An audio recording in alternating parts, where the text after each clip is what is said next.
네, 우리 자리를 돌아가는 동안 조금만 기다려 주시기를 부탁드립니다.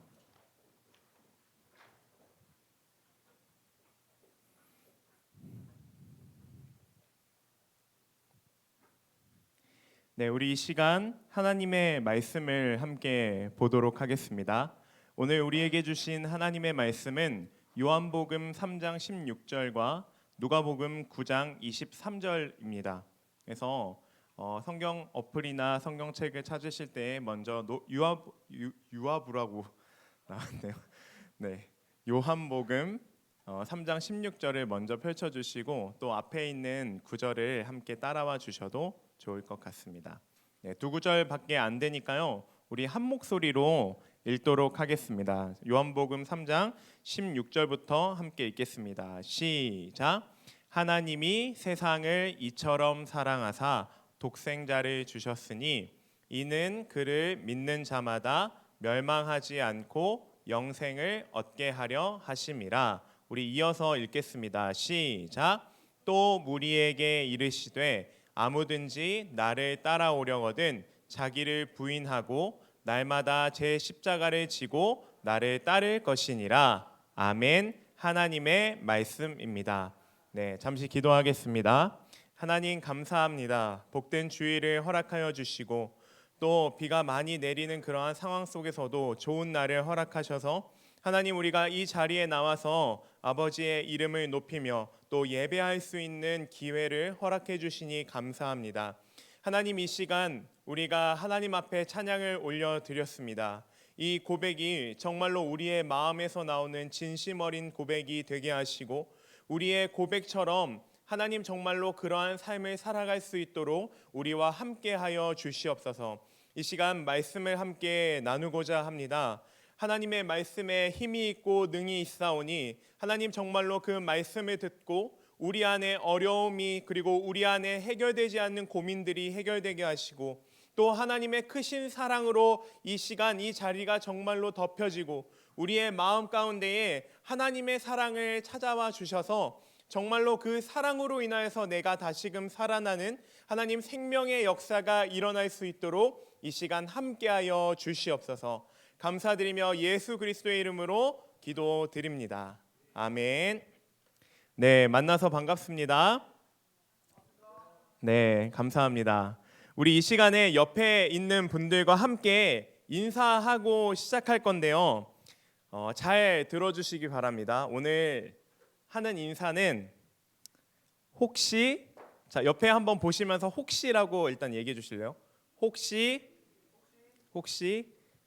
나 너 좋아하냐? 자 이어서 한번 해보겠습니다. 시작. 혹시 나 너 좋아하냐? 자 한 번 더. 나 너 사랑하냐? 네, 이성들은 조심해 주시고. 네. 네, 어디에 나오는 대사일까요? 어떻게 아셨어요? 아, 보셨어요? 아마 10년 전쯤에 나온 딱 10년 전에 2013년도에 나온 드라마로 알고 있는데 여러분들 그때 나이가 한 중학생 정도 되셨나요? 초등학생에서 중학생? 네, 저도 되게 재미있게 봤던 드라마입니다. 2013년에 SBS에서 방영된 상속자들이라는 드라마에 나오는 대사입니다. 이 대사를 하는 장면을 저도 다시 한번 찾아봤는데 주인공인 김탄과 차은상이 누군가에게 쫓기다가 해외에서 누군가에게 쫓기다가 영화관에 들어오게 됩니다. 근데 쫓기다가 영화관에 들어왔는데 또 영화를 봐요. 참 드라마이죠. 이왕 들어온 김에 영화를 보는데 이 차은상이라는 여주인공이 영어를 이제 잘 못해서 근데 아마 영어를 다 이해하기 힘든 것 같아요. 어쨌든 해외에서 영화관에 들어가다 보니 자막이 없어서 대사를 잘 이해를 못하고 있던 상황이었습니다. 근데 그때 이제 남주인 김탄이 번역을 해줍니다. 그러다가 갑자기 그 영화 대사만 번역하면 되는데 갑자기 자기 속마음도 번역합니다. 그러면서 이렇게 이야기합니다. 혹시 나 너 좋아하냐? 하면서 눈이 딱 맞으면서 너만 보인단 말이야. 네, 사랑한단 말이야. 그 되게 유명한 찬양은 아니고 네, 가요가 흘러나옵니다. 아마 여러분들 우리가 사랑이라는 단어만 들어도 또 이런 드라마나 영화에서 이런 어떤 연인 사이나 어떤 사랑이 싹 트는 그런 관계에서 우리가 이러한 모습들만 봐도 가슴이 뛸 때가 많습니다. 오늘 말씀에서도요, 가슴 뛰는 하나님의 사랑에 대한 이야기를 함께 나눠 보려고 합니다. 아마 오늘 본 말씀은 정말로 많이 보셨던 말씀일 겁니다. 성경에서 가장 유명한 구절이기도 한 요한복음 3장 16절 말씀입니다. 얼마나 유명한 구절이냐면요, 성경 전체를 하나의 말씀으로 요약하려고 하면 이 말씀을 꼽을 수 있고요, 또 성경을 한 가지의 주제로 요약하라고 하면 이 말씀을 뽑을 수 있습니다. 복음 중에 복음입니다. 아마 신앙이 있는 사람들이라면 이 구절을 암송하시는 분들도 꽤나 많을 것입니다. 근데 오늘 이 말씀이 처음 예수님으로부터 또 누구에게 전달되고 있는지를 우리가 같이 살펴봤으면 좋겠습니다. 즉, 예수님께서 이 말씀을 누구에게 하고 계신 걸까라는 질문에 답을 잘 찾아갔으면 좋겠습니다. 요한복음 3장 1절에 보면요, 니고데모라는 사람이 등장합니다. 이 사람은 당시의 율법 교사, 그러니까 성경을 가르치고 성경을 해석하는 율법 교사로서 꽤나 잘 나가던 바리새인이었습니다. 근데 이 사람이요, 낮이 아니라 밤에 예수님을 찾아옵니다. 무언가 갈증이 있었던 것 같습니다. 근데 예수님의 말씀을 이제 낮에 들어보니까, 예수님의 하신 일들을 보니까 뭔가 보통 사람 같지는 않은데 라는 그러한 마음과, 또 예수님을 보니 무언가 특별함이 있는 것 같다라는 생각에 예수님을 찾아오는데 밤에 찾아옵니다. 근데 그 예수님을 찾아온 니고데모에게 예수님께서 설교를 해주시는데 해주시는 주제가 바로 중생이라는 주제입니다. 영어로 표현하면요, born again이라는 단어입니다. 무슨 뜻이냐면 다시 태어난다라는 의미를 갖고 있습니다. 근데 우리가 그 born again에서 again이라는 단어만 문자적으로 한번 들여다보면요, 두 번째 혹은 다시라는 말로 우리가 잘 알고 있는데, 여기서 다르게 번역이 또 될 수도 있는데요, 다시 두 번째 말고 위로부터라는 뜻으로 확장해서 번역을 할 수 있습니다. 그러니까 첫 번째로 우리가 태어난다는 건 엄마 뱃속에서 우리가 태어나잖아요. 근데 두 번째 태어난다는 것은 다시 태중으로 들어가는 것이 아니라 위로부터 태어난다라는 것입니다. 한 학자는요, 이 위로부터라고 번역하면 어떤 뜻이 강조된다고 말하냐면 하나님 나라로 들어가는 경험의 기원이 강조된다고 합니다. 다시 말씀드리겠습니다. 하나님 나라로 들어가는 경험의 기원이 강조된다고 합니다. 쉽게 말해서 하늘 소속이 된다. 우리의 기원이, 우리의 남이 하늘에서부터 위로부터 난다라는 뜻으로 해석할 수 있습니다. 그러니까 이 니고데모가 하늘 소속이 된다는 것인데, 이 당시에 예수님의 설교를 들은 니고데모는 이 말씀을 완벽하게 이해할 수는 없었습니다. 그런 니고데모에게 예수님께서 하신 말씀이 바로 요한복음 3장 16절 말씀을 가르쳐주고 계신 것입니다. 아마 이 니고데모에 대해서 들어보신 분들은 잘 알겠지만, 요한복음이 끝날 때쯤 되면요, 이 니고데모는 지금 이 예수님을 만날 당시에는 요한복음 3장 정도 앞쪽에, 굉장히 앞쪽에 있는데, 이 요한복음이 끝날 때쯤에는 니고데모가 예수님의 제자로서 변화된 것을 볼 수 있습니다. 한 목사님은 이를 보고 이렇게 이야기하셨습니다. 니고데모가 예수님을 요한복음 3장에서 만난 뒤에 이 요한복음 3장 16절을 붙들고 평생을 살았을 것이라고 이야기를 합니다. 예수님이 그에게 주셨던 이 특별한 말씀을 누구보다도 분명하게 붙들고 살았기에 이후에 예수님께서 어떤 정치적 선동가나 흉악한 범죄자로 몰려서 십자가에 달려 처형을 당하셨을 그때에 누가 감히 빌라도 앞에 나서서 저 예수님의 시체를 수습하겠다라고 말한 사람이 한 명도 없었는데, 그 당시에 2명이나 이 시체를 수습하겠다고 이야기했는데요. 첫 번째가 우리가 알고 있는 아리마대 요셉이라는 사람이고요. 두 번째가 오늘 이 말씀에 나오는 니고데모였습니다. 니고데모가 한밤중에 예수님을 찾아왔다고 말씀드렸습니다. 심지어 그 당시에 꽤나 잘 나갔던 율법 교사이기에 예수님을 낮에 찾아간다면 무언가 자신의 권위나 혹은 무언가 자신의 어떤 그런 어떤 신변의 위협이 있을까봐 그것을 두려워하여 찾아가지 못했던 니고데모가요, 예수님께서 십자가에 달려 처형당하시고 시체를 누군가 수습해야 할 때 적극적으로 나섰다는 것입니다. 니고데모가 이렇게 변화하고 있다라는 것입니다. 아마 이렇게 변화할 수 있었던 이유는 아까 설명드렸던 것처럼 요한복음 3장 16절을 끝까지 붙들고 살았기에 이렇게 변화되지 않을까라는 생각을 했습니다. 여러분도 그리고 저도 니고데모처럼 오늘 요한복음 3장 16절 말씀 우리가 잘 꼭꼭 씹어 먹고 마음에 새겨서 정말로 이 말씀이 주시는 교훈대로 우리의 신앙이 더욱 깊어지고 또 우리가 정말로 예수 그리스도의 진정한 제자가 될 수 있기를 주님의 이름으로 축원합니다. 우리 요한복음 3장 16절 상반절을 함께 읽어보도록 하겠습니다. 한번 띄워주실 수 있으세요? 네, 우리 오늘 반 잘라서 이렇게 잘 씹어 먹어봅시다. 자, 요한복음 3장 16절입니다. 시작. 하나님이 세상을 이처럼 사랑하사 독생자를 주셨으니. 자, 한 번 더 읽어보겠습니다. 시작. 하나님이 세상을 이처럼 사랑하사 독생자를 주셨으니. 자, 외울 수 있겠죠? 암송하실 수 있겠죠? 암송하실 수 있는 분들은 눈을 감고 한번 외워보도록 하겠습니다. 눈을 감고요. 시작. 하나님이 세상을 이처럼 사랑하사 독생자를 주셨으니. 아멘. 이 구절에는요, 하나님의 헤아릴 수 없는 그 사랑의 깊이가 잘 강조되어 있습니다. 근데 핵심은 뭐냐면요, 사랑하셔서 주셨다라는 것입니다. 핵심은 사랑하셔서 사랑했기에 주셨다라는 것입니다.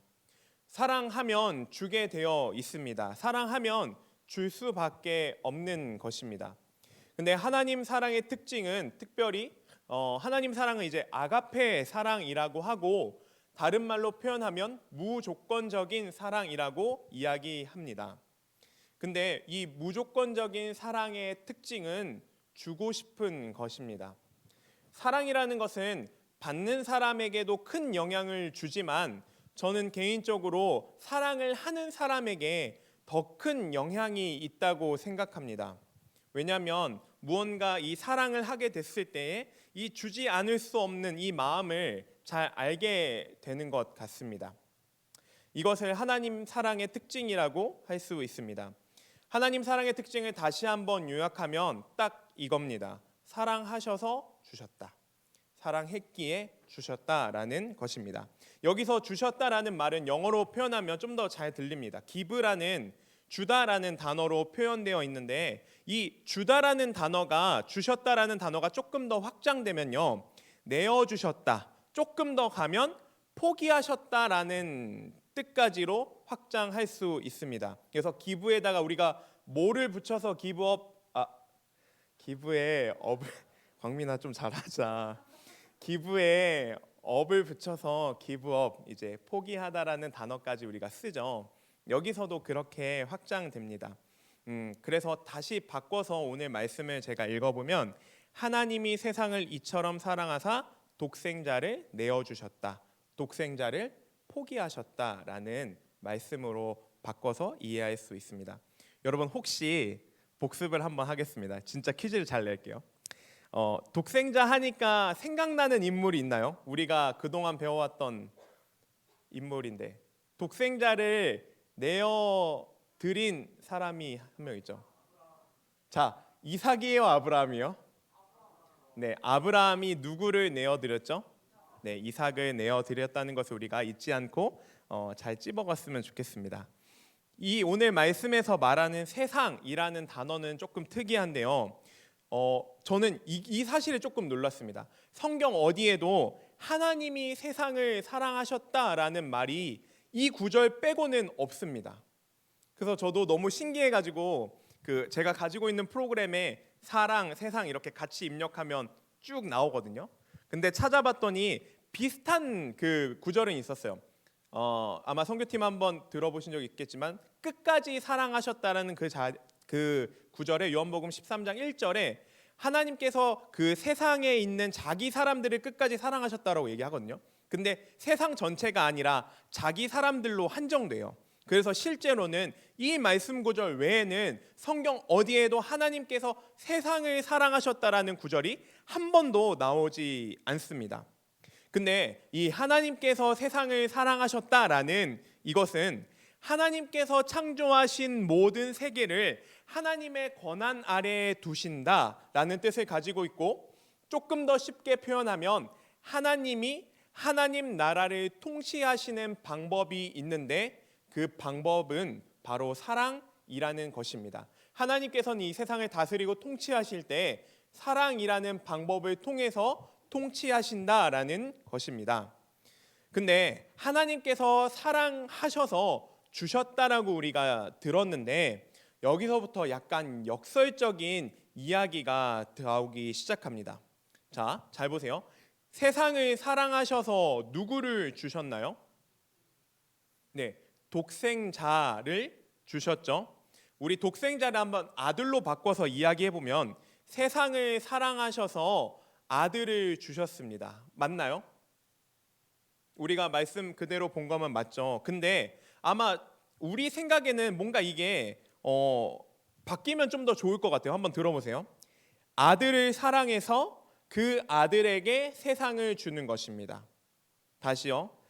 세상을 사랑해서 아들을 주신 것이 아니라 아들을 사랑해서 그 아들에게 세상을 주는 것입니다.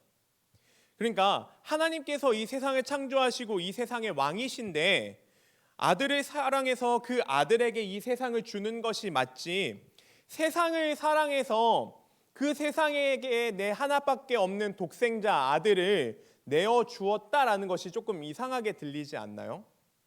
근데 이것이 하나님 사랑의 역설이고 핵심이라는 것입니다. 저와 여러분들은 어디에 속해 있나요? 우리는 이 세상에 속해 있는 자들입니다. 근데 하나님께서 우리가 살고 있는 이 세상을 사랑하셔서 자기의 하나뿐이고 유일한 아들을 내어 주셨다. 이것이 하나님의 사랑이다라고 말씀하고 계신 겁니다. 만약 사랑의 깊이를 뭔가 선물의 어떤 가치로서 측정할 수 있다면 우리가 받은 선물 중에서는 아마 이보다 더 큰 선물은 없을 것입니다. 오늘 요한복음에 나오고 있는 이 사랑, 하나님 사랑이라는 이 단어의 뜻을 우리가 잘 이해하고 돌아갔으면 좋겠습니다. 여러분, 예수님께서 이 땅 가운데 오셔서 하신 일이 무엇이냐면 바로 이 사랑하신 일밖에 없습니다. 여러 사역들을 많이 감당하시고 수많은 병자들을 고치시고 귀신을 쫓아내는 사역들을 감당하셨지만 그 궁극적인 목적을 따라가다 보면 결국 이 세상을 사랑하셨기에 여러 가지 사역들과 여러 가지 어렵고 가난한 자들을 찾아가신 것입니다. 근데 굉장히 흥미로운 것은 우리 복음서가 4가지가 있거든요. 뭐뭐 있죠? 맨 첫 번째 마태복음, 두 번째 마가, 세 번째 누가, 네 번째 요한, 다섯 번째 네, 다섯 번째 없죠. 저 제육볶음 얘기하려고 했는데 안 했습니다. 네, 이 4가지 복음서가 있는데요. 3가지 복음서랑 이 요한복음은 조금 다른데 특별히 이 사랑이라는 단어만 이렇게 검색해 보면요. 또 궁금해서 검색을 해봤어요. 저 가지고 있는 프로그램에 사랑이라고 치면 그 성경에서 사랑이라는 단어가 몇 번이나 나오는지 이렇게 쭉 나오는데 특별히 이 요한복음에 가장 많이 등장하고요. 생각보다 마테마가 누가에 별로 등장을 안 합니다. 이 사랑이라는 단어가. 그래서 요한복음이 얼마나 예수님의 사랑을 풍성하게 담고 있고 그 사랑에 대해서 설명하고 있는지를 볼 수 있습니다. 사랑을 한마디로 요약해 보면요, 이 하나님의 사랑은 우리가 생각하는 인간적인 어떤 감정에서 우러나오는 사랑 정도가 아니라 이 요한복음에서 나타난 사랑은, 잘 들어보세요, 하나님이 어떤 것보다 다른 것을 더 중요하게 생각하셔서 그래서 그것을 선택하고 그 대상을 사랑했다라는 것입니다. 예를 들어 아들과 세상이 있었죠. 그래서 이 중에서 세상을 사랑하셨다라는 이야기는 하나님께서 세상을 아들보다 더 중요하게 생각하셨다라는 뜻이 됩니다. 그래서 이 요한복음에는 정말로 우리가 이해하기는 조금 어렵지만 놀라우신 하나님의 사랑의 세계가 펼쳐져 있는 것 같습니다. 근데 어디서 그것이 극에 달하냐면요, 요한복음 1장에서 그것이 극에 달합니다. 요한복음 1장을 보면요, 창조 때부터 같이 계셨던 유일하신 그 아들이 인간의 몸을 입고 이 세상에 오신다라고 이야기를 합니다. 하나님께서 인간의 몸을 입고 이 땅에 오신다라는 것을 우리가 한 단어로 표현하면 뭐라고 바꿀 수 있죠?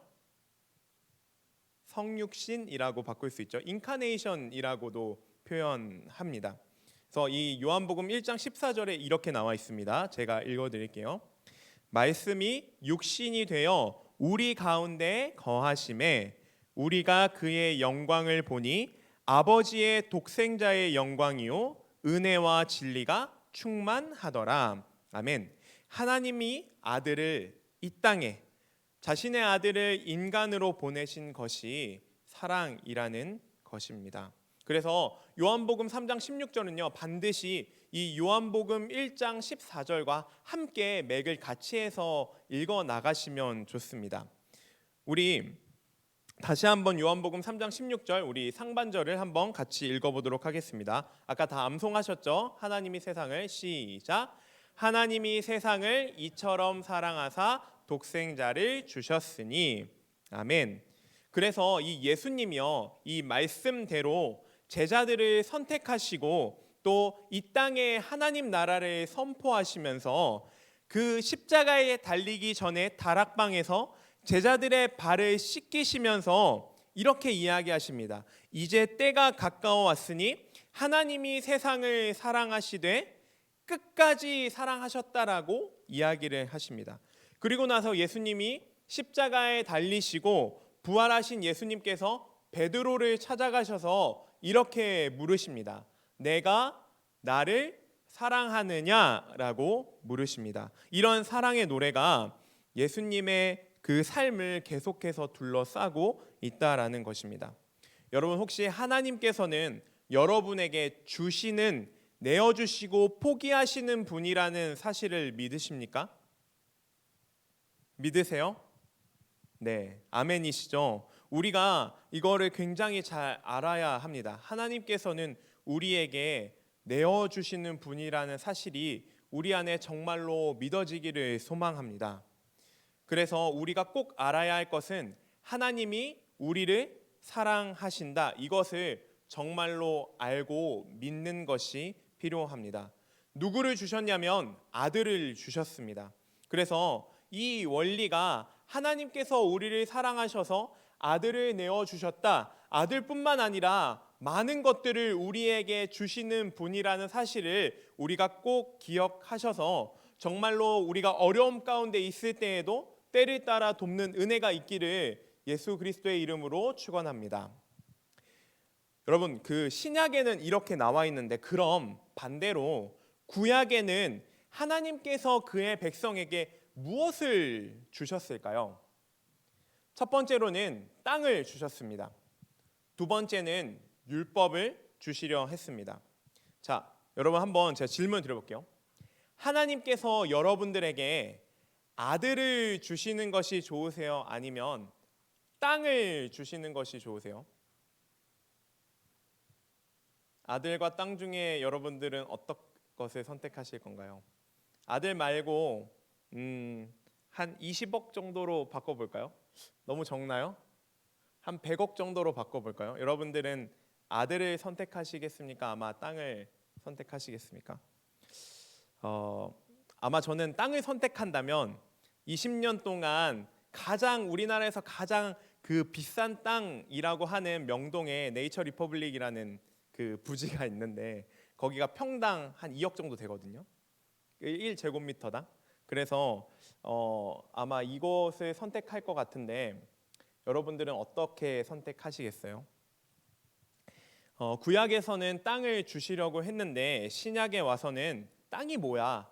그까지 땅이 뭐야? 내가 너에게 아들을 주겠다라고 약속하고 계십니다. 하나님께서 구약에서는 율법을 주셔서 우리가 삶을 어떻게 살아야 하는지를 가르쳐 주셨는데, 그리고 이 신약에서는 이 율법보다도 아들이 필요하다고 말씀을 하고 계신 것입니다. 여러분, 혹시 지금 내가 살고 있는 삶이, 내가 추구하고 있는 가치가 여전히 이 땅과 율법이 예수 그리스도보다 앞서 있지는 않은지 한번 생각해 보시기를 바랍니다. 예수님께서 우리에게 주신 사랑은요, 정말 이 세상에서 말로 할 수 없는 최고의 사랑입니다.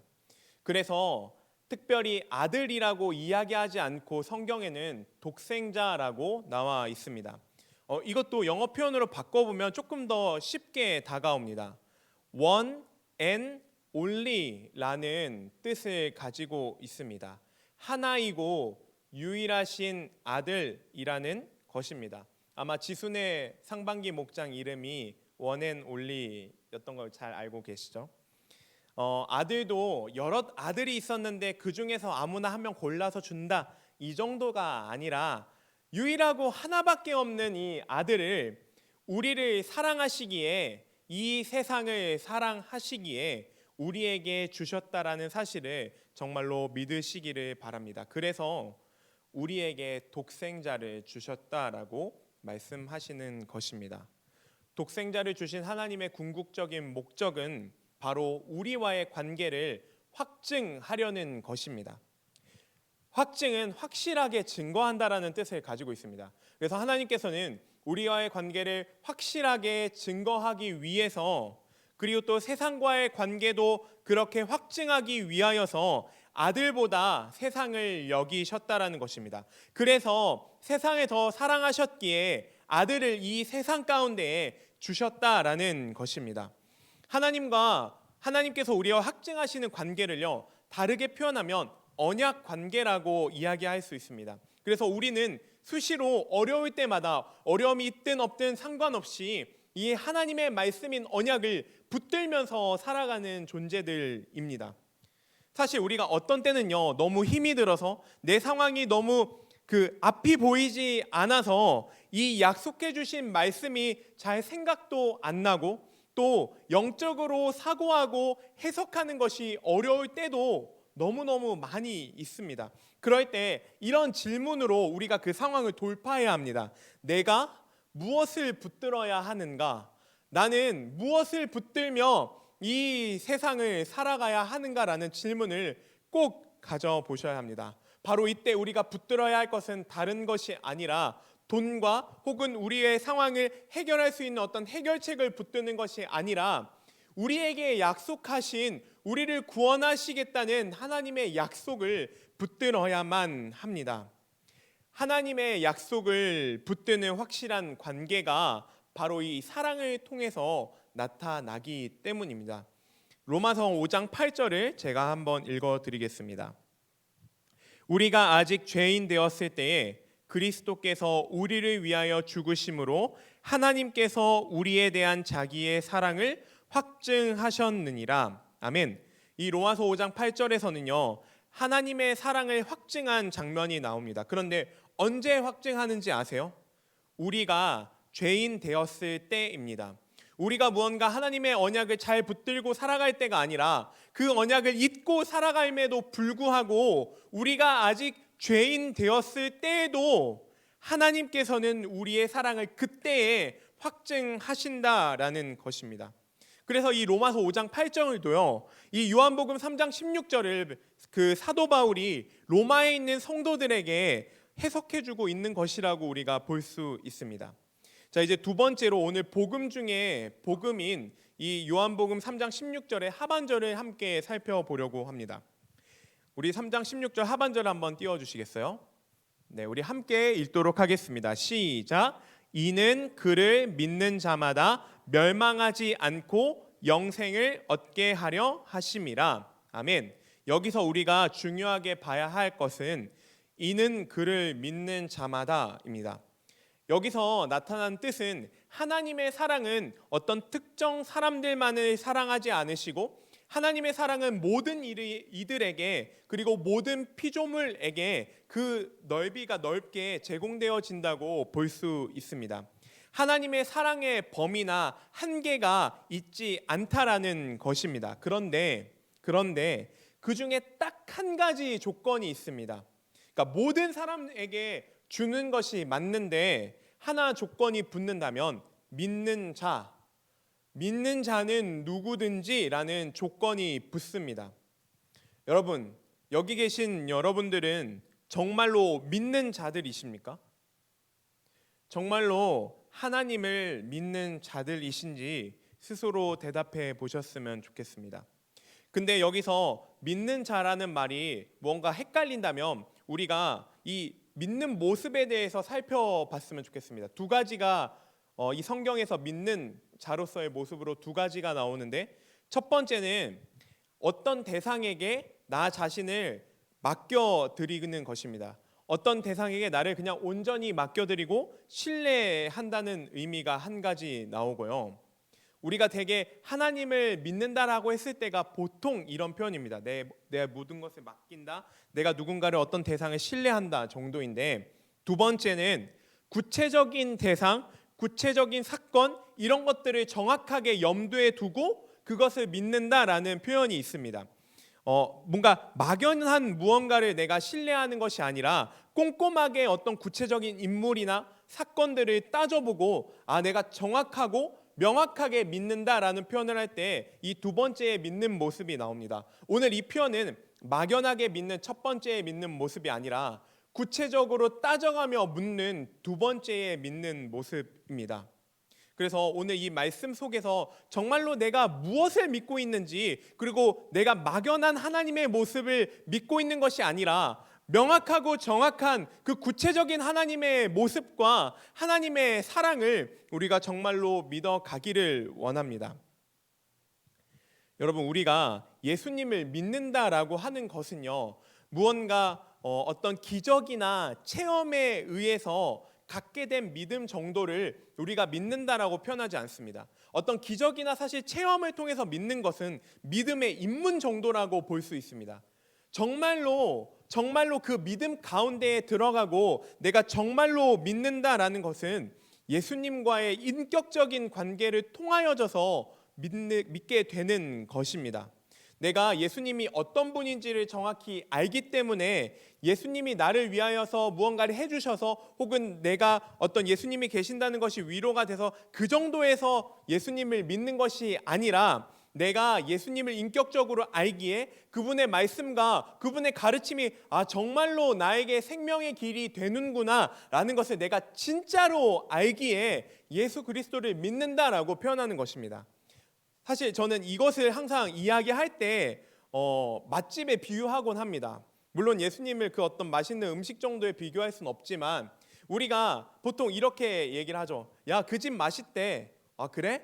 하고 다른 사람한테 먹어보지도 않고, 야, 보니까 뭐 저기 그 신중동역에 뭐 어떤 그 우동집이 맛있대. 뭐 어떤 저기 애비동인가요? 애비동이 맛있대 라고 이야기하는 것과 내가 그 집에 가서 진짜 먹고 나서 와 진짜 맛있다 하고 추천해주고 무언가를 전하는 것은 다른 의미라는 것입니다.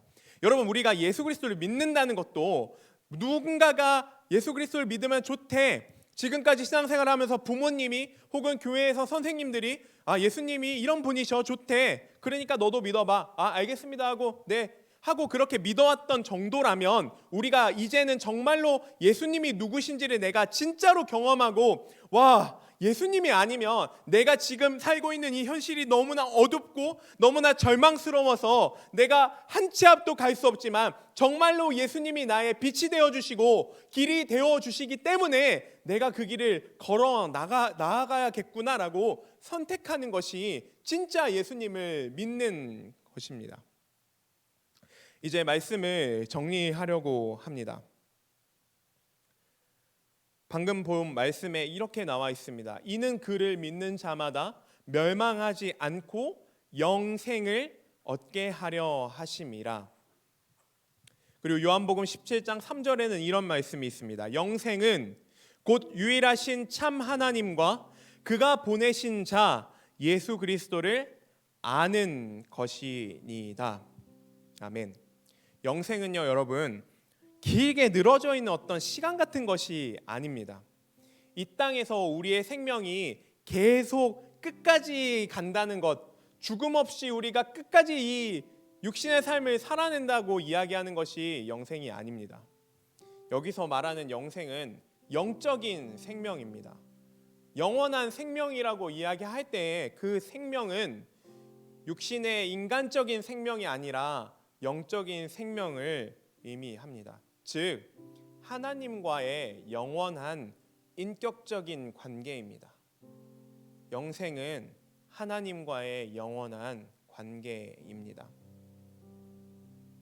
근데 그 관계가 우리가 죽음 이후에 맺어지는 그런 미래적인 것이 아니라 지금 맺어져 있는 것입니다. 아니, 이미 예수 그리스도로 인하여서 우리와 맺어진 것입니다. 그래서 십자가 언약이 곧 우리가 예수 그리스도의 관계를 확증할 수 있는 유일하고 중요한 증거가 됩니다.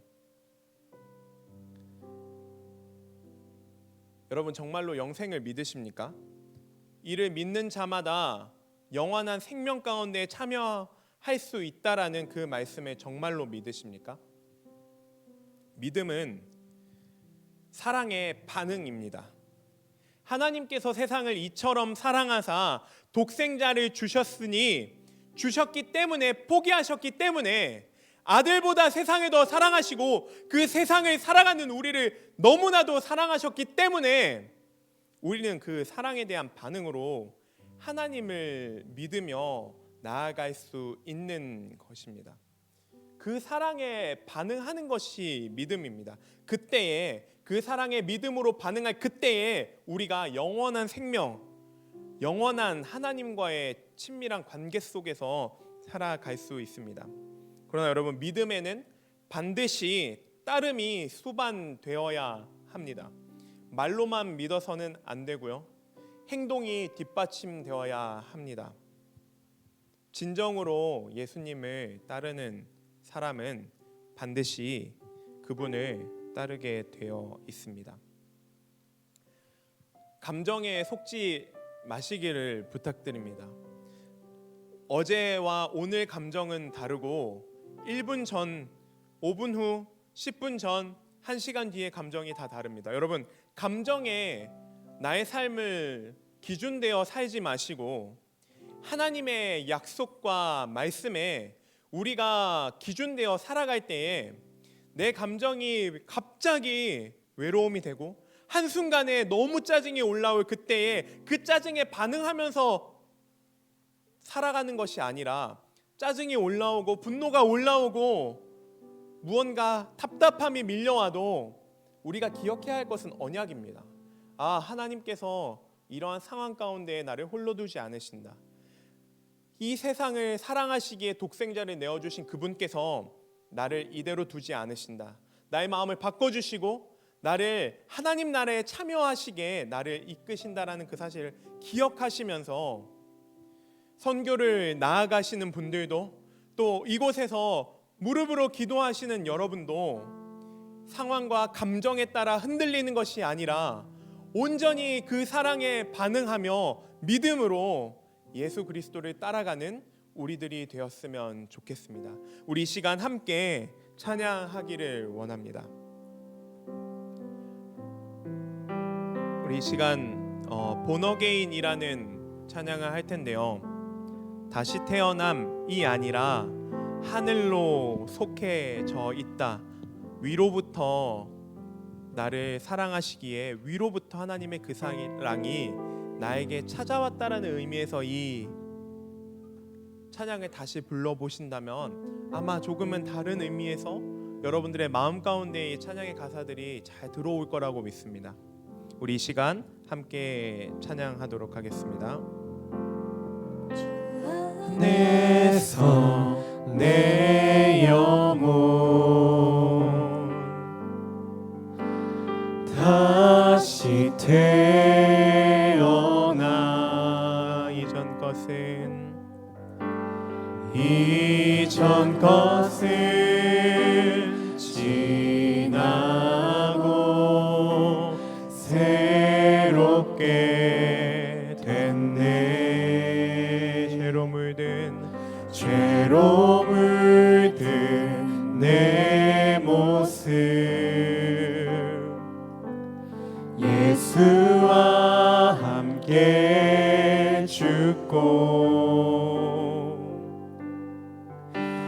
부활 생명 내 안에 새로운 삶이 열렸네.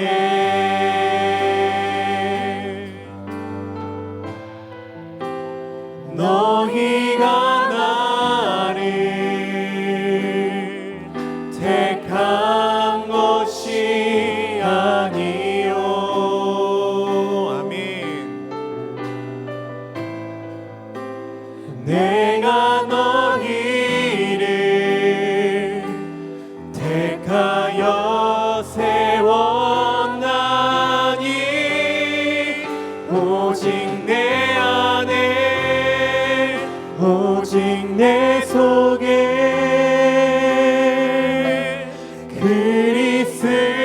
그리스도가 사네.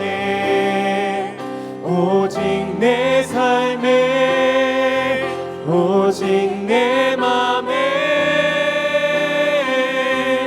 그가 주인 되셔. 우리 다시 한번 찬양의 가사를 생각하면서 다시 한번 고백하도록 하겠습니다. 주 안에서 내 영혼 다시 태어나 이전 것은 지나고 새롭게 됐네. 죄로 물든 내 모습 예수와 함께 죽고 부활 생명 내 안에 새로운 삶이 열렸네.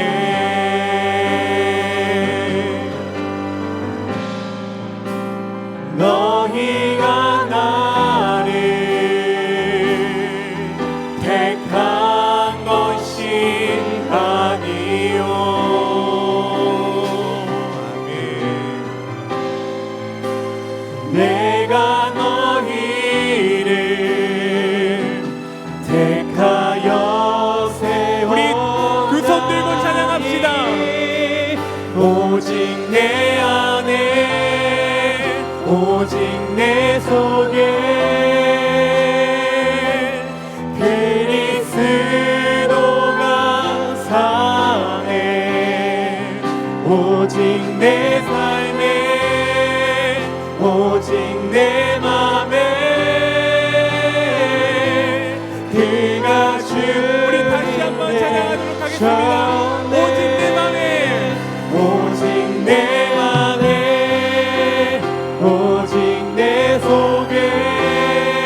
그가 주인 되셨네.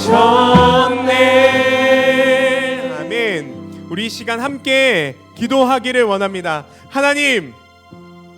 하나님께서 이 세상을 이처럼 사랑하사 독생자를 내어 주셨으니, 포기하셨으니, 하나이자 유일한 당신의 아들을, 당신의 아들보다 우리가 더 중요하다고 생각하시기에 그 아들을 포기하시면서까지 이 세상을 사랑하신 주님, 내가 그 사랑을 모르고 지내왔다면 하나님 알게 하여 주십시오. 하나님, 그 사랑이 내 안에 정말로 이해되고 그 사랑이 정말로 내 안에 확증되게 하여 주십시오. 내가 그 사랑을 알고 지내온 자라면 주님, 내가 그 사랑을 알기에 믿음으로 오늘도 걸어나갈 수 있도록 도와주십시오. 우리 사랑을 아는 자든 모르는 자든 이 시간 하나님께 그 사랑을 깨닫게 해달라고, 믿음으로 반응하게 해달라고 우리 이 시간 주여 한번 해지고 뜨겁게 기도하도록 하겠습니다. 주여!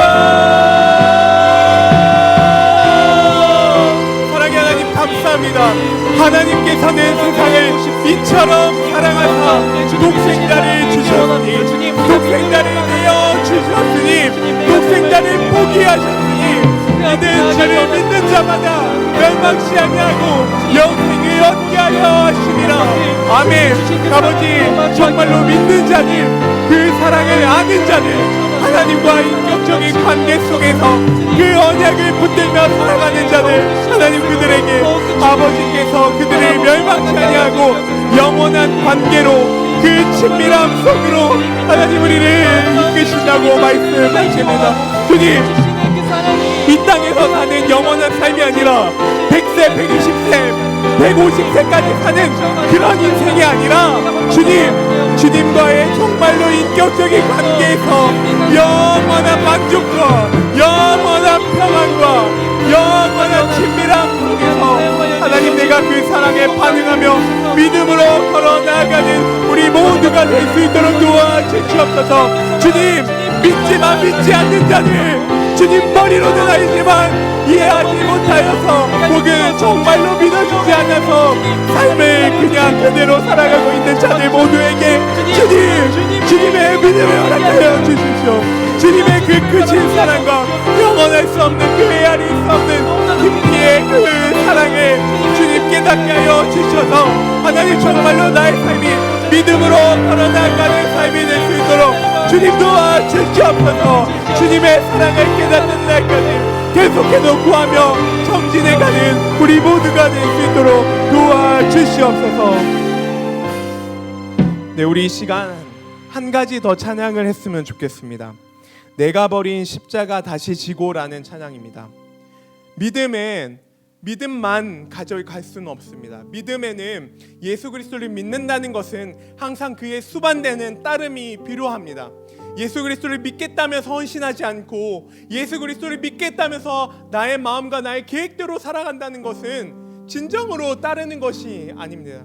우리 이 시간 정말로 내가 가지고 있고 나의 십자가를 포기하지 않고 다시 지고 매일매일 자기를 부인하며 죽기까지 따르겠다고 이 찬양을 통해서 고백하며 나아가기를 원합니다. 우리 이 시간 함께 찬양하도록 하겠습니다.